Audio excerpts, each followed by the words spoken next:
Victor, the first time we met, you were like, yo, come, let's go for a ride, you know? And you told me about an incident that happened around 33 years ago. We don't have to talk about it if you don't want. All right. I want to start the conversation from there. I'm just gonna give you the mic. That's a heck of a way to start a conversation. But so 33 years ago, while at a party, a friend and I, while I was serving in the United States Navy, a friend and I, we were at a party in Hampton, Virginia. It was inside of the Sheraton Hotel. A party that came to an end. At the time, I thought it was a good party. I think I had about 4 different phone numbers from 4 different girls. So one lady I thought was going to be my wife, as she was pre-med in college. And as we were making our way out of the establishment, my friend and I, we were attacked. And we were jumped, as they say, by about 8 to 10 guys. I know how to fight, as we say. Coming up in this type of community, you have to know how to defend yourself and protect yourself. And so I knew how to fight my way out of a melee, and my friend did not. And when I made it to safety, my friend was nowhere to be found. So at the time I made the decision, I had a gun inside my car. I couldn't leave my friend behind. It's something that I was taught here and in the Navy. You leave nobody behind. And so I went back inside with a gun to get my friend, had the gun just in case someone tried to attack us again. And as we were making our way out for the second time, we were attacked again. And this time I had the gun. So I brandished it. The gentleman saw the gun and fled in fear.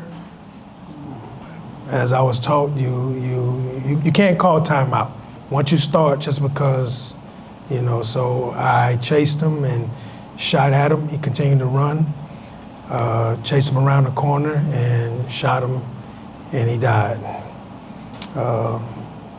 He didn't die then, but he pleaded for his life before I shot, and I still shot him. And at the time, that was my way of exacting revenge. I had already been jumped once, wasn't about to get beat up again, and that's what happened. After the legal process, they reviewed cameras, found out who did what and things like that, and then I was eventually went to trial, charged with first-degree murder. Went through the trial, pleaded my case. At the time, I felt that I was justified because I didn't start it. I was still found guilty of first-degree murder, and the judge sentenced me to a life sentence with the possibility of parole. But at the time, all I heard was life sentence, and it was an ordeal that I, to this day, since then, in some sort of way, I relive it in some sort of way almost every day. Very, very, very traumatic, not just for myself, for the victim's family, for my family, society, community, and so forth. So, yes. Something that we've spoken about in the past is like, oftentimes people become the products of their environments. How was growing up in Oak Cliff? It was a test and a trial. So this community has always been, and I literally grew up a couple of blocks away from this shopping center. This shopping center was here when I'm 53, I just had a birthday. Ironically, the incident happened a few days around this time. That being said, so I grew up in this community. I remember this shopping center where it was just a few stores here, where even though there's houses around this center, there's also roughly 12 or so housing projects right in this half square mile area from this center. And this is a poor to working class community at best, and it has always been that. And so you have a lot of issues that come with that. You know, everybody's trying to survive. Everybody's trying to find the way out. Everybody's trying to make their way, and you have to do certain things in order to survive. You have to learn immediately as a child that you cannot be passive in any way. There's no turning the other cheek around here. You can't turn the other cheek. If someone strikes you, you strike them back immediately. If someone even indicates that they might strike you, you strike them first.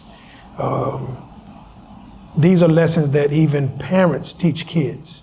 That, you know, if someone is bigger than you, as the individual that involved in the melee with me was, you pick up a weapon, you pick up an object, you level the playing field. Especially if you are not the instigator. You have to set a precedence that I'm not to be trifled with, I'm not to be played with, I'm not to be toyed with, not to be taken advantage of in any sort of way, because I still have to live here. And I still have to walk outside of my house every day. So whether it's the next door neighbor or the person or the neighbor 2 blocks over, or whether it's the community 2 miles away, you have to establish yourself and let people know that I'm going to survive here as best as I can. And so you have that to start, and then you have all the other ills that affect the community of this, with drugs, with alcoholism, with prostitution. Just you keep going on and on and on. Any social justice ill that you can think of is right here in this community. It sadly has been here in this community for over 30, 40 years. What are the statistics that you mentioned earlier? Yeah, so this zip code leads of all the zip codes in the state of Texas, this has the highest incarceration rate of any zip code in the state of Texas. More people in this community go to prison than anywhere else in the state of Texas. Not the city of Dallas, the state of Texas. There have been roughly, I think it's approximately 20 or 30 murders in the past 18 months, just in this zip code here. This is a food desert. People, you know, they like to throw that word around. So what does that mean? It means that there's only one verifiable supermarket in the entire zip code. Anywhere else you want to buy food, you have to get it from the corner store. And if y'all been in any corner store, it's just a gas station. So whatever you can find in there to eat for the night, that's what you're going to have. Again, just within this few blocks from here, there are about 12 housing projects. It probably has the high. It's a transportation desert. You know, you have issues with people trying to, you know, the city DART system cuts lines and stuff at will because they want to. And so you can just keep going on and on. It's just a whole thing. Again, this shopping center has been here for probably close to 50 years without any renovations, without any upkeep or anything. But this is the only place that anybody in this community can rent from in order to have some sort of a business. And so this is, it's just a wealth of issues. Some of the young men that were helping earlier, they come from these broken homes, literally. And they live in the housing projects where, again, violence is a norm. Promiscuity is a norm. Stealing is a norm. You know, it's the age-old question, is stealing wrong if someone is hungry? You know, so these are the things that goes on in this type of community. And of course, with the opportunity for people to take advantage of people's weaknesses via whether it's be drugs or prostitution or even gangbanging.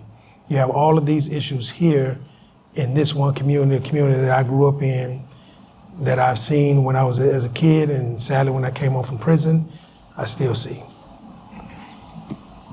I want to go back to the moment where the judge sentenced you to life in prison. Like, that's insane. Like, just hearing those words.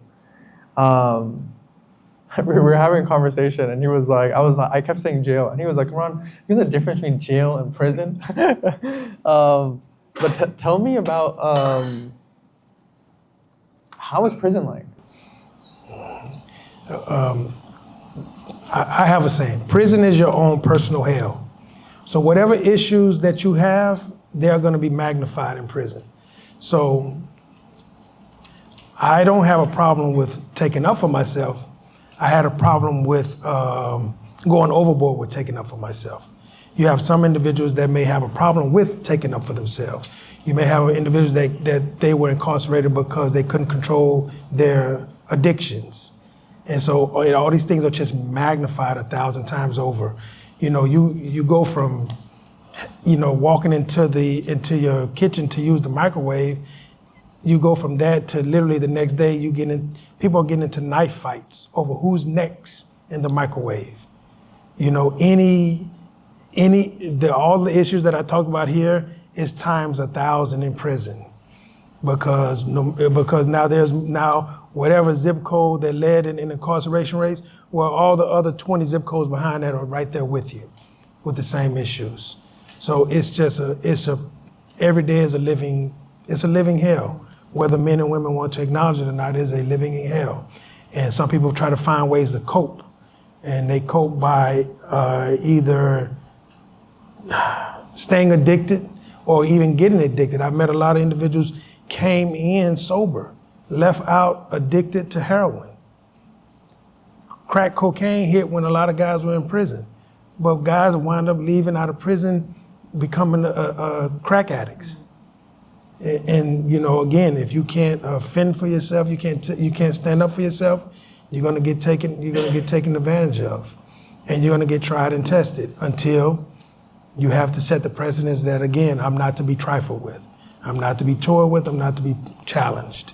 And so, but it's every day, and it's just it's an everyday occurrence. And then for a person like myself, you know, I personally constantly just went over my life every day.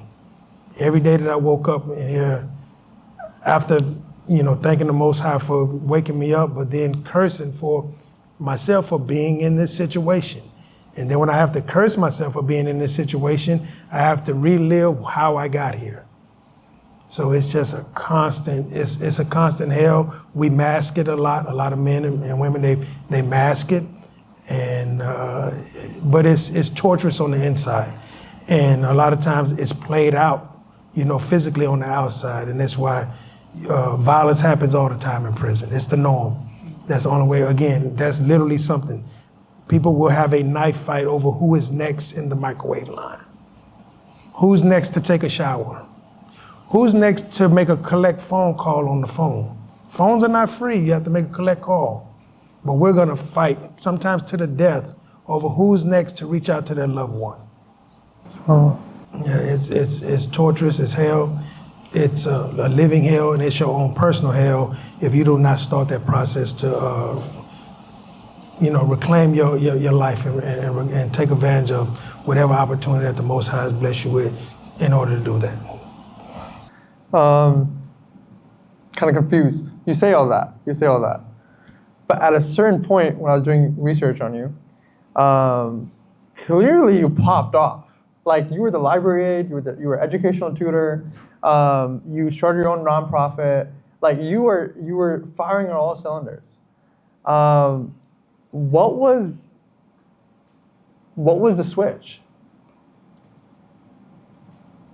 I laugh because it was a double-edged sword with me. I was on my 10th year in prison before I came to the conclusion I did not have a moral nor legal right to take another man's life.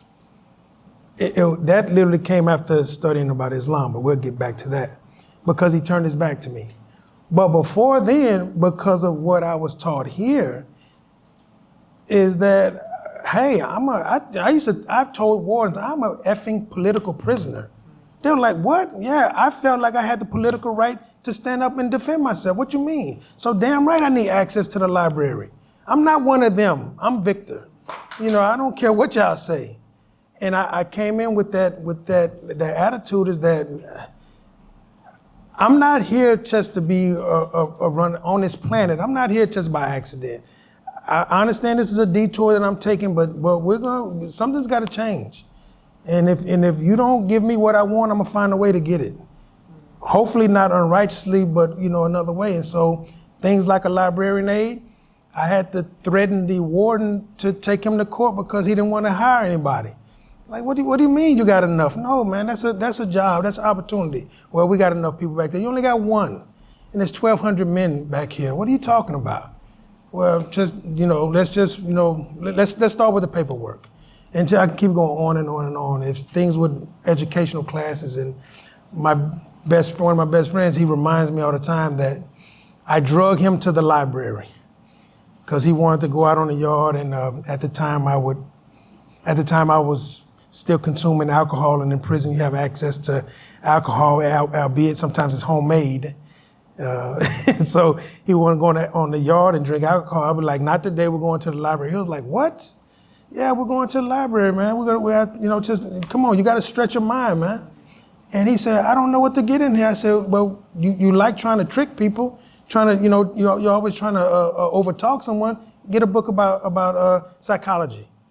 And he still talks about that to the day. You had me reading a psychology book when I'm out here trying to do this and do that. So,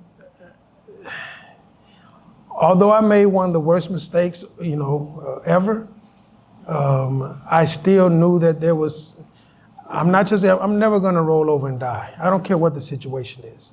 I'm never gonna roll over and die. And the switch, again, you can either deal with, you can become a part of what's already there, or you can try to affect positive change, first on yourself and then others if possible. So I can constantly get into the knife fights.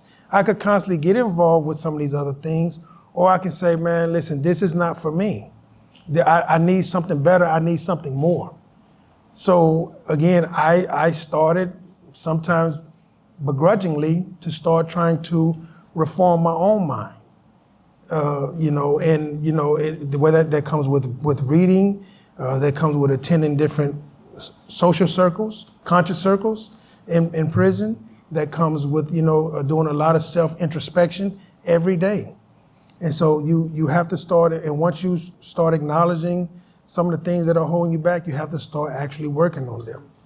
And that's what I began doing. And it got to a point where I had to become even more proactive, because at the time the prison systems was swinging toward a more hard line. So they didn't want prisoners to start getting, they didn't want prisoners to have access to the Pell Grants. So they stopped the college programs. But then they started a one-off program where a few prisoners could go back to college, but a prisoner like myself, I had to pay for the classes myself. So instead of asking relatives to send money so I could buy more bags of chips and stuff like that, hey, instead of sending me that, send it over here to the college so I can take college classes. When the prison system stopped all the classes, the social classes to a degree, I started getting a group of us together to do our own classes within the housing area. So we had classes, we had our own think tanks. We had our own public speaking classes. We had our own book clubs, and we just did it within a small setting, even under the watchful eye of the gun tower, where they said, hey, it can't be more than 4 people at a table. No problem. We just commandeered 3 tables with 4 men at them, and we just rotated so we can take advantage of different questions and discussions, so as not to run afoul to the police. So it was things like that we had to do, and you have to start actualizing it. You have to start, going from there to start doing it on the rec yard, even with the fear of being targeted. I mean, so what? I got a life sentence anyway. What you gonna do? Give me another life sentence, which they could, or they could make it to where you never have an opportunity to see your freedom. So, but am I living in fear or I'm living in my truth? And at the time I was living in my truth. When was like when was the first time you started meeting like Muslim brothers? How was that like? So, well, I use this as part of my story. People were calling me to the straight path from day one in prison. I mean, every branch of Islam or every sect of Islam that's in prison, from the Orthodox community to the Nation of Islam to the Malachi, it's just a little bit of everybody. They had some sort of representative there, and everybody wants to try. It's kind of like gang recruitment, but not necessarily like that. But they want some, everybody want to increase their numbers, and everyone think that they are speaking the truth or they're standing on the truth. But as far as the religion, brothers calling me to the straight path from day one. They used to make it easy to whereas anybody could fast during Ramadan. So some of the brothers would actually encourage men that were not Muslim to fast with the brothers as a test to your physical strength. Can you physically, endure this month long? It has nothing to do with it, because at the time I was not religious in any way.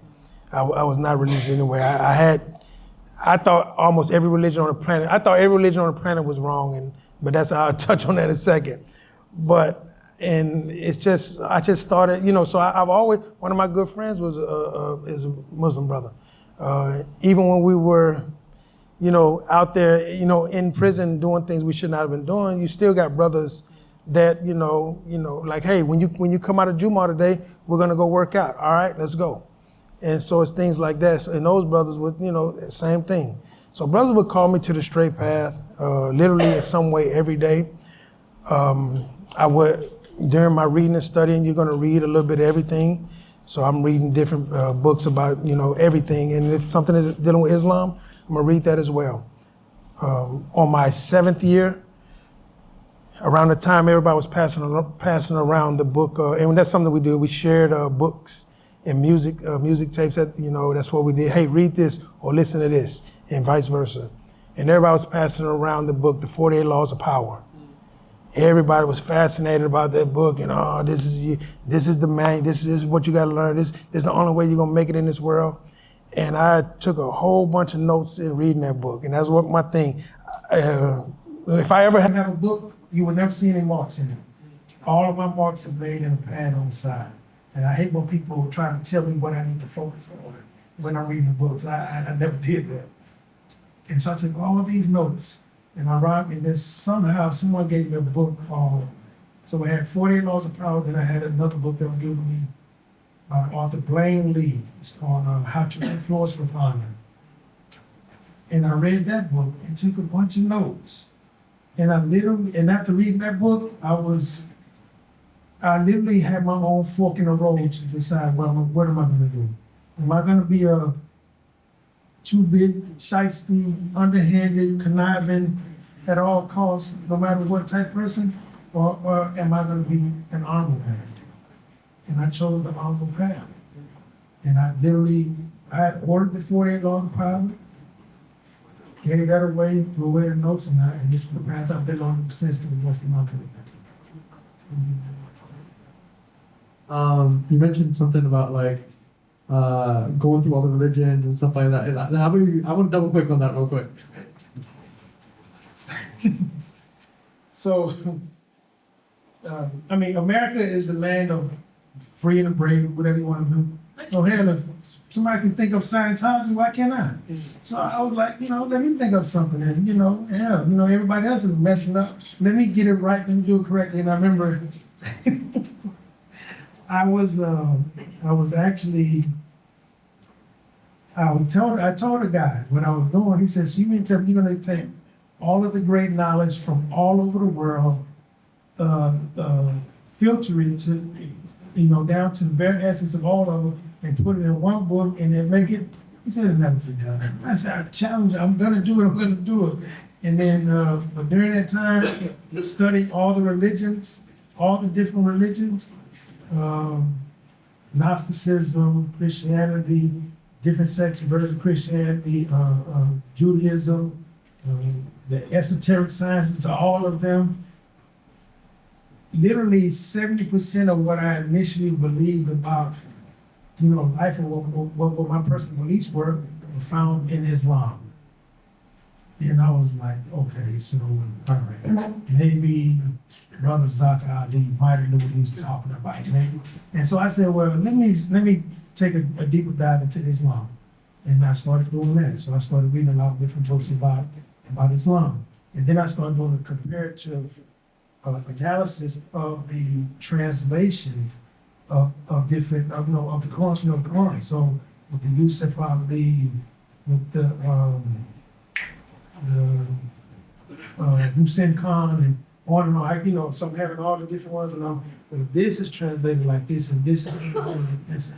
And after doing all that, and paying someone to sneak me into the chapel library, because I was undesignated as a religious person, so so it took a while to get on there, but you slide a brother $20 a month, you would somehow find a way to have your name at the top of the list every 2 weeks. And so the guys used to come in, they used to be like, man, you're Muslim, man, you're Muslim. You got all these Muslims. I was like, no, I'm just going to study and all of that. And during all that, around my 10th year, it hit me.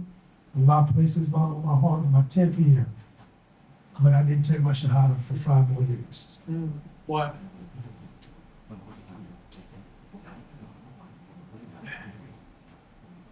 I had become so accustomed to walking by myself. I used to berate men that embrace their religion in prison. I sometimes call them cowards and suckers. And if it was this true, you would get it at home, on and on and on, and you just need some help and things like that. And then sometimes I would have these contentious. I had beef with some Muslims at the time. So I was like, it is the truth, but I'm not going to give them the satisfaction of knowing that it's the truth, because I'm still beefing with them because he tried to ask me who was next in line for the microwave. So this is why. So, and look back, it's so ignorant, so stupid, so childish. And then also the other stigma, when people in society, they think, people, Muslims are prison, or that's devout, that's sincere. So I didn't want that stigma. So it's just about there. I was like, I would do it when I go home, because around the time I was going for parole, and after being denied parole 3 times straight, I said I had to do what's best for my salvation. And so I took my Shahada, and told the best friend I was telling you about when we were younger, he was at the prison. I got bounced around different prisons. And we talked, and he was like, he was happy. He said, I know you're not going to come over there with us, but I got to tell a few guys. And so word got out, and people kind of knew my demeanor, attitude. So a few brothers like, man, anytime you'll come over and do that, but make sure you do this. If you got any questions, come ask me, this and that. And it just started like that. And then when I got transferred again to another prison, another brother that I had met on the very first year of being in prison, he asked me, he said, man, trust me, please come over here with me. And one of the other brothers that called me to the religion, Ishmael, he told me the same thing, man, if I'm over there, you gotta come over there with me. And so just sit next to me, and that's kind of how I started being a part of the in prison to a degree. But that's another topic. You ended up getting out of prison. You ended up getting your parole. How are your feelings when that news came? Because I'm sure after 3 times getting denied, that must have been like. Yeah, 3 times I was denied that I had embraced, and after that I had embraced Islam. I got denied an additional 10 more times. Yeah, so that's nothing. That's nothing. So it was a test and a trial. So, and I began, when I made that right-hand turn on my 7th year, I was doing social justice. I tell people, I was conscious before I was Muslim. So I was doing social justice activities while in prison. I was organizing, I was mobilizing, I was trying to educate, I was doing everything that I could to try to help brothers, brothers grow. And there was no guarantee, because at the time they literally, the Virginia parole rate was around 1%. So we used to say that they were actually killing us, alive. And so we used to try to advocate for changing laws and things like that. And I just, and I made a promise to the Most High that, if I'm ever given a chance to get out of here, the work that I'm doing here, I'm gonna do once I'm free. And that was a bit of the contention that I had with some brothers that was incarcerated. They wanted to focus solely on the religion, no social justice aspect of that. They want to. I had some very hard conversations with brothers. Is like, you're trying to learn Arabic when you don't even have a GED. That makes no common logical sense. That makes no effing sense. You don't want to do anything to affect change back here, but you want someone in society to advocate on your behalf to bring your backside home. That's illogical. That's backwards. That's stupid. And I'm keeping abreast of what's going on in society. With all of the movements that may have happened, through 26 years. I'm seeing everything from 9/11, from the Freddie Gray, everything, any issue that came up, it's on the news. We're watching CNN, and you're seeing people protesting this and trying to do this and trying to do that. And I didn't see any Muslims doing this work. And I was like, I'm gonna do this work one way or another. And when Allah opened up those doors for me, I stood true to my word, and I came over and I began trying to do this work. You hit on something hard right there. You know what I mean? Like, I've been having a lot of conversations recently as well with commercial Islam and other communities as well, And there's this whole thing where, like, yeah, Muslims in the northern communities, large from immigrant backgrounds, choose to not cross the 635 highway lane. I want to hear your thoughts on this. But before we do that, I want the audience's thoughts on this. Let's go to the first problem. I've heard that argument from Muslims in the north, which is usually like that. That everyone knows zakat, everybody asks for zakat. And they're like, man, look, let's cut the crack. There's a difference between not being able to eat what you want versus not being able to eat at all. It's a difference between saying that I'm struggling to pay a luxury bill than a needed bill. If we're talking about the community, then that's a bigger question. As it said about the isms and schisms. So is it just the one part of plain old Muslim community? Or is it the greater DFW community? And this is something that we have to advocate to. We have to literally say, and I say this to me and Sister Yasmin, we say this to everybody. Everybody that calls Oak Cliff home, 99% of us are zakat eligible right now. Right now, we're zakat eligible. Even with a job, right now we're zakat eligible. We're struggling from, we're living not, as they say, hand to mouth, foot to mouth sometimes. Because it's hard out here. It literally is, and it's even harder when you're out here on an island by yourself, when you literally have to walk the straight path sometimes by yourself. And so, yeah, zakat should, as they say, go to your own community first. Then the question we sometimes ask, are we a part of the greater Muslim community? Because I've had this argument, I've had this discussion, I should give zakat first to my family. Oh, you living living in a baby mansion. What are we talking about here? What are we talking about here? But if you want to use that, man, all praise due to Allah. Listen, what I'm not going to do, this is not going to become a community of beggars. That's not what we're going to do. But we will acknowledge if we need help. We need a hand up, not a handout.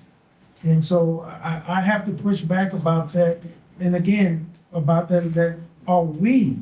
The question is, what's the divide, or what's the bridge? How do we build a bridge? Maybe it shouldn't be a bridge. And we were looked upon as one greater one large community, then we'll say that, hey, the greater need is going to this side of the community as opposed to this side. Again, a lot of the charitable Islamic organizations are located in Plano.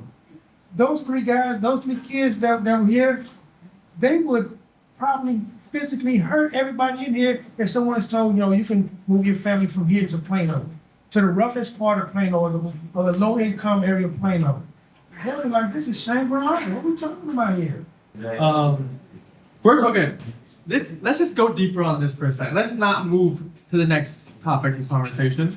I want to talk about two things. One, I think you're 100% right? Like, all the money ends up going to, like, these overseas countries, and, like, the people here, like, where a lot of people say, like, where's the college too, right? They're not getting an announcement, right? So one question is, like, how do we deal with that as a community? Like, how many people have I seen outside of the masjid tell me, yeah, the masjid zakat stuff didn't work for me, actually. They didn't provide for me. And I'm like, wait, what is going on? I don't know if you want to double click on that. No? Okay. The other thing is, to quote Tupac, okay? Yeah. Like, so Tupac, like, he was talking about how, like, how is it possible that we live in a world where, like, a person's hitting the lotto for $36 million, and you got people, like, just out here on the street, like, how is that possible? People have planes and people don't have homes, Like, what are we, and to hit it closer to home, how are we building Epic City and all these gigantic institutions, right? When we have our own community, like, what are we doing, Go ahead. I had the honor of being a part of the Black History Program at Epic last year, and I literally said, it wasn't trying to take shots at, you all are trying to build a Muslim city. We're trying to turn a city Muslim. And so, a big difference here. Instead of buying land further out, why not buy land further in? I'm sure y'all that driven around to come here, you've seen some of these dilapidated houses. Some of our own, and by the way, I'm of mixed heritage. My father's Mexican and my mother is Black. So in this community, it's half Black, half Mexican. So saying all of that, the Black and brown, a lot of them have fled this area to go further south, to Cedar Hill and those suburbs in there. And they've left a lot of these, lots of land and small homes. This is an opportunity for transformation. This is the last area in the city of Dallas that needs to be developed. Why not the Muslims? To kind of double click what Ron was saying, right? Like, Khalid Abu Fadl, the scholar out in California or something, he said something very interesting where, like, the early Meccans, right, said to the Prophet Muhammad, like, go worship your God, go to the corner, do your thing, just don't mess with us. We'll worship our thing, you worship yours, But at the end of the day, right, like, that's not, the prophetic mission isn't that. The prophetic mission is to go into these communities. Like, there's, what was the verse we were talking about? Like what crime did the baby commit, the daughter commit for it to be buried? Why are these verses in the Quran except to, like, make us think, like, we are not a quietist movement? Right. What's even crazier though is, check this out. How many people here are from Pakistan, India, Palestine, Sudan? Raise your hands. Parents, where's your lineage from? Our lineage is that of, like, fighting for causes, fighting for justice, But in America, like, the American dream has sedated us, right? Like, we're asleep, and we're like, It's like the Matrix. It's like the line in the Matrix where the guy got tired of fighting against the agents, and he was having dinner with them, and he was like, oh man, I missed the taste of the steak or whatever it was. He said, listen, I want to be plugged back into the system, and I want to forget all of this. And that's what a lot of people do. They want to be in the Matrix. They don't want to be confronted with the issues at hand. Islam is the light. Light penetrates darkness. The darkness is here. This is where it should be. And if you're looking at it on a grander scale, as one of my elders said, the majority of the immigrants came to America for the dollar, not the dollar. And so, however, the children may be picking up the mantle for the dollar, and that's a beautiful thing. So we want to try to encourage and motivate as best as we can. Try to encourage the children who can trace their lineage back to Pakistan and says, no, my great was a freedom fighter, and I'm gonna pick it up again as well. I'm gonna start doing this now here on this side of the plan, and that is what we need. But yeah, people become addicted to the easy things again. Well, I got an espresso bar in the back. What are we talking about here? And it was brought over from, so it's like, do you want to go from that to drinking instant coffee? And so these are the questions that we got to ask ourselves. Are we more than just ceremonial Muslims? Are we more than just ceremonial Muslims? Are we more than just those that, not saying you all or anyone is, but are we gonna have to indict ourselves? Are we the ones that only pray to be seen, but truly do not pray to be re-energized, truly do not pray to worship the Most High? Who are we? I mean, who are we? I mean, this is not the first small group of band of brothers and sisters from the north that have come over here. A lot of you have come. Very, very, very few have returned to come consistently. I've seen one face here that has come back consistently. I've seen two faces here that has come back consistently. It may be a few more, but they can attest. There have been brothers and sisters of every age and every ethnicity that have come over here once. But when they really realize, like, this is a grimy place, and especially if you go into these housing projects, they really realize, wow, these people are really, sad to say, sometimes living right above the stage of, they're living in a bad situation. They're living in a bad situation, and that's a heavy ass lift. It's easy to pick up a chip bag off the ground. It's hard to pick up a broken down car, because that's a heavy lift. That's a heavy lift. It's gonna take more than one hand. I don't mean to take up all the time, but yeah, we gotta start asking ourselves, who are we as Muslims? And everybody doesn't have the temperament and the strength or the ability to persevere and continue to do this day in and day out and do the work. But there's other things that you can do. I don't need everybody to come over here and stand in front of the guys holding a gun. We need some people to come over here and just be a big brother, big sister to some of these little kids that are in the kindergarten. That will run up to these girls, will run up to you all with the hijabs on, that will openly tell y'all, you look like a princess. They will hug on some of the brothers and they will say, hey, will you be my big brother? Because either they don't have one or their big brother got locked up or got killed. It's a lot of work to be done over here. And I think, that bridge is like, you're crossing that bridge, you're crossing into hell. And a lot of people, Muslim and non-Muslim, when they make it out of hell, they don't want to go back. But they have to be reminded, just as the Most High reminded the Prophet, peace be upon him.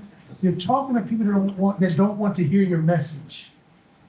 The people that are tugging on your thobe, that are hungry, physically and spiritually hungry, that tugging on your thobe, and you want to build another Plano. People in Plano don't want you.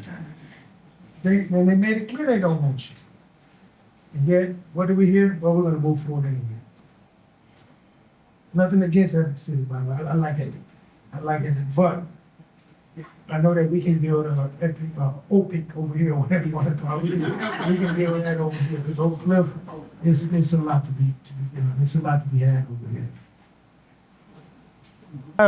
Say a few things. Sister from Oak Cliff, before you go. Yes. Sorry for the balcony. Quick question. Yes. How old are you? 26. What part of Oak Cliff? Peaceful. Come on, stop playing. So now I was gonna say, come on home, girl, stop playing. Keys and Poe, cut it out. And I'm saying that because it gets kind of gangstified over there sometimes. Yeah. Exactly. So saying all of, and I just wanted to point that out. This is we didn't do this for me, we did this for you. Allah built this for you. I'm half black, half Mexican. My Mexican side of the family grew up on Jefferson by Sunset, over there in that area. 30 years ago, it was the brown version of what this was.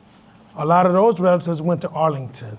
A lot of my black and brown, so Arlington, Cedar Hill, Grand Prairie, on and on and on. Saying all of that, and I just wanted to get that, so I can just have a context of who you are, sister. Brother Tahir, raise your hand in the back, brother. That brother just came home from serving 31 years in the federal prison system. He's trying to get back on his feet. I asked him, what do you want to do around? He said, man, right now I'm trying to get back on my feet, but if I can, here and there, just if I can help, I will. And if there's an opportunity to help with the kids, just let me know. I'm big on sports. Say all praise due to Allah. You know what I asked him to do today? Hold down the door for security. And that's what he's been doing. Brother Chris, raise your hand. That brother, Hispanic brother, Allah placed Islam on his heart while he was working at Amazon. He passed through this way several times. He stopped by here last Ramadan and took his Shahada last Ramadan. Has been with us ever since. And we've asked him to do a little bit of everything under the sun just to help grow this community and not be compensated in any way. And he's done it. Anything that we needed, we've asked him to do, he's done it. Sister Yasmin, raise your hand. Stand up, Sister Yasmin.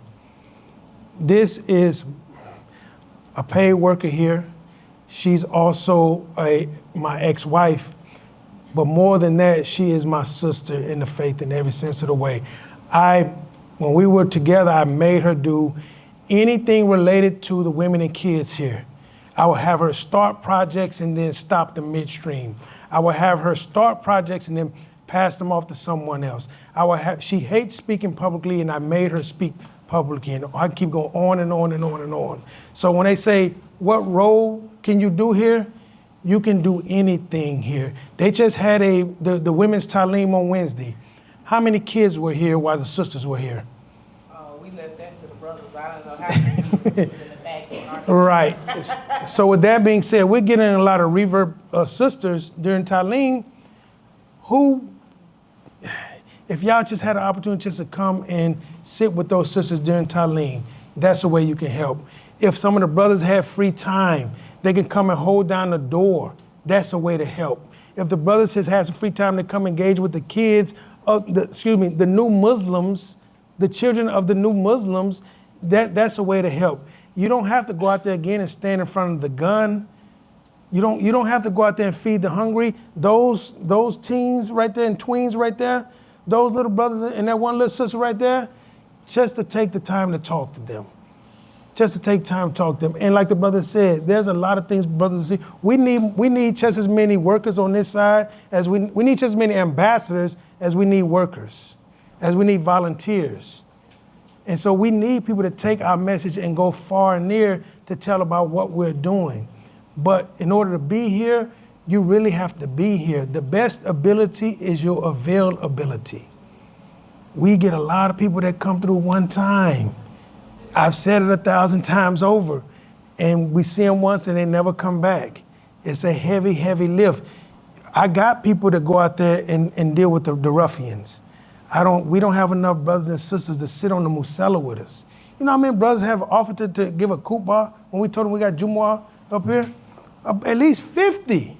Have brothers that offer to brother, if you need a khatib, I got you. We don't need a khatib, we need somebody to sit on the musalla next to me. Well, I got stuff to do. We don't need saviors. We need brothers and sisters in the faith. I'm gonna arrogantly say, I don't think nobody's here smarter than me. So I don't need y'all to tell me anything. I need you to have a conversation with me. I need us to brainstorm. I need us to work together.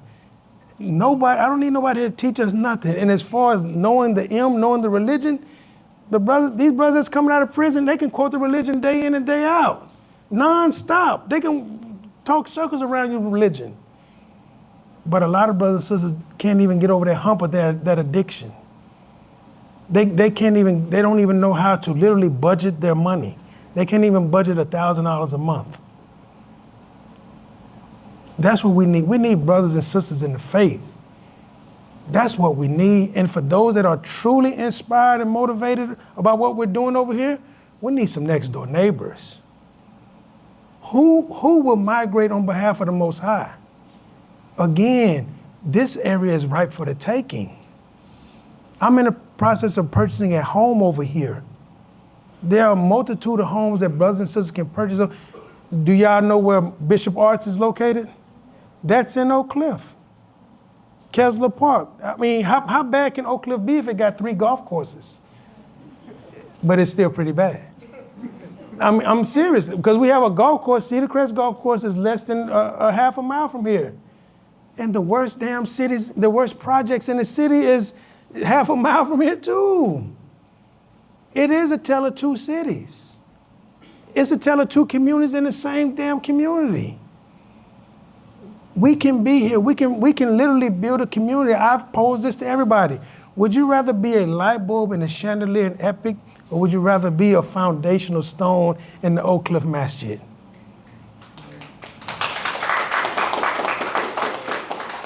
I need y'all here. Y'all have more in common with those kids back there than I do. They tired of hearing my voice. They literally are. Those are your little brothers and sisters back there. They want to talk to y'all. They don't want to talk to me. They need y'all. They don't need me. And as far as, and this is something I've said to a lot of brothers and sisters when they say, well, how many shahadas? Look, man, take that up with Allah. Only Allah makes Muslims. Only Allah makes Muslims. But when Allah places Islam on these brothers and sisters' heart, who's going to be there with them? Day in and day out. Who else can they call besides Yasmin because they phone, not because their phone got cut off, because they're about to get evicted? Who else can they call besides Brother Victor because they were in the middle of gunfire and their apartment got shot up? Who else can they call when all these things are happening? I want them to be able to call y'all, call us, call all of us. And I want us to be able to say, sister, we pooled all our monies and we're in the process of buying our own apartment complex. We pooled all of our monies and we've started purchasing one house at a time on one block.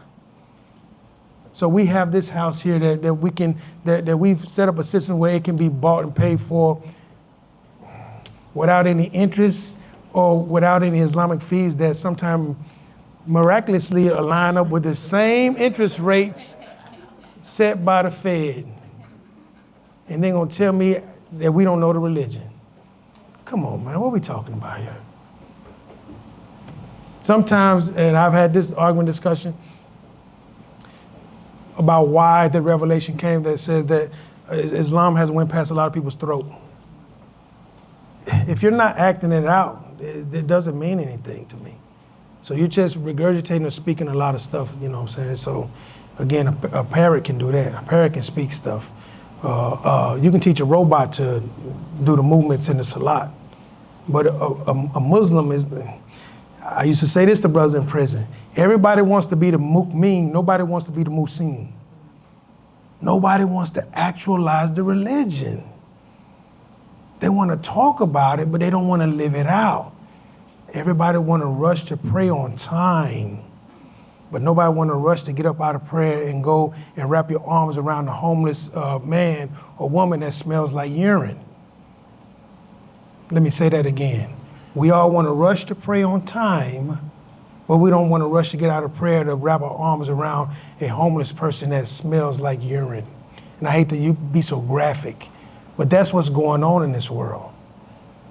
We get so wrapped up in the ceremonial aspects of the religion or what is comfortable or easy for us. And when we don't want to do the hard, we don't want to travel on behalf of the Most High. We don't want to not necessarily take up arms, but we don't want to stand and defend Islam. We don't want to stand in solidarity with our brothers and sisters. You don't have to go 2,000 miles overseas to fight a good fight. The good fights are right here. There are people that you can advocate for right down the street that are being taken advantage of because of housing issues, because of no access to health care, because of the digital divide and all these other things. My father taught me this. My father used to stop and translate when I was a kid, and I hated it. Because he would be making us late to a movie or Chuck E. Cheese or whatever. And he said, hey, you have an obligation to speak for people that can't speak for themselves. And that has always resonated with me. Believe it or not, I hate public speaking. I hate it. But if I don't speak, somebody else is going to speak for me, and they're going to 9 times out of 10 mess up the message. So I have to speak. And if someone cannot speak, and Allah bless me with 3 things I know for sure. I have an above average intelligence, I have a look that is fair seeming in this time, and I have a very courageous heart. I have to use those to the best of my ability that I can. And with my above average intelligence, I have the ability to put words together in a coherent and effective manner. And I have to do it on behalf of those that cannot do it. You all have an obligation to do that just as well. And we believe that everyone's going to be held accountable for what Allah has blessed them with and what you did or did not do with it in a righteous manner. You cannot say just because I stayed out of trouble and I did this and I did this and did it. No, that just means you was a simple person. You wasn't a Muslim. Or you may have been just a Muslim, you may just be a submitter, but you didn't actualize the religion in every sense of the way. And that's what we need. We need people that's going to actualize the religion. This brother should be moving to Oak Cliff soon. And I'm gonna put his feet to the fire in the same way. We have work to do over here, and we have great opportunities to do it over here. And again, foundation, you can be a foundational stone over here, as opposed to a light bulb that gets replaced every 6 months over in Epic. Over one of the larger masjids, in the chandelier that people don't even look up at. Come on, man. What are we talking about? Excuse me. I didn't mean to take the time. Okay. Do we have to start with the 3 things? Before you get to that, right? I know today must have been an inspiring day. You know what I mean? Like listening to Victor and everything. Like I'm hyped. You know what I mean? But we're going to go home, you know? And we're going to be like, damn, I felt great today. And we're going to go back to our lives. And this is not the first session that that you've been a part of where we not only discussed things at Nuun, but there's been other sessions like this, right? So, like we vicariously live like these, dreams of being like, oh man, like a mover and shaker and stuff, like by coming to these things. Don't be that guy, all right? Like commit. Like don't be this social volunteer, So we want to talk about real quick 3 things, the way you can get involved. You can don't do anything, go home. You know what I mean? Like if you want to do that, be my guest, But number 2, like the brother in the back was mentioning, share your reflection with others, you know what I mean? Like spread that message of like, man, like there's amazing stuff happening here. Perspectives were shifted today, but don't make it just your perspective. Shift the perspective of other people as well. We want people to write their reflections, I think, in the WhatsApp group for Nuun, if I'm not mistaken. There's a QR code. We'll get to that. And get involved in the opportunities mentioned, right? There's mentorship opportunities. You want to talk more about it? Well, so we do have a youth program. Again, those teens and tweens that you see behind, a few of them are part of the youth program. The girls on Tuesday evening and the boys on Thursday evening around 5:30 to 8 o'clock. So we have that as well. We do on Sunday, we do a lot of work where we give back into the community some of the food bags, or we'll take some hot meals. They're actually going to be doing a community cleanup event tomorrow, and maybe a few blocks from here. This will be our third year doing the in honor of Martin Luther King National Day of Service. Our way of giving back is to serve this local community. We're not marching in a parade. We're going to be cleaning up the community. So that's what we're going to be doing. And we're also going to be working to have partnerships with Nourishment in order to try to form a partnership between us and the local high schools or junior high schools. Ironically, the local junior high school was renamed the John C. Lewis Social Justice Academy at Oliver Wendell Holmes. And again, social justice is social justice is a core part of being Muslim. And so we're going to act on that in every sense of the word. And we have been working for 3-4 years now, to whereas the Muslims are welcomed and wanted in Oak Cliff. And we are, again, we're not just in the housing projects, we're in the high schools as well. We're in the, so we need as many Muslims to represent us and be a part of what we're doing over here when we can. And again, you don't need to do the blood, guts, and gory part of this work over here, but you can do something. Again, so I think majority of y'all may be better at dealing with a kindergartner than I would, or the majority of y'all will be better at connecting with someone that's 16, 17, 18 than I would, and that's a benefit that you all can bring to the table. Sure. Just to clarify, the Nourishment opportunity is basically like what you said, right? Like using your college degrees and really applying it and teaching it and transferring that knowledge, using hands-on workshops. If you're on the Nourishment team, please raise your hand. Yeah, Zaki. Raise your hand. If you guys want to learn more about the opportunity, please go talk to them. I think we'll also have it, we'll also send it in the group chat. But I know it's 5 o'clock, Usher's coming up. But last but not least, this is not just a moral imperative. You know what I mean? It's an Islamic one. Please share your reflections. Thank you guys so much.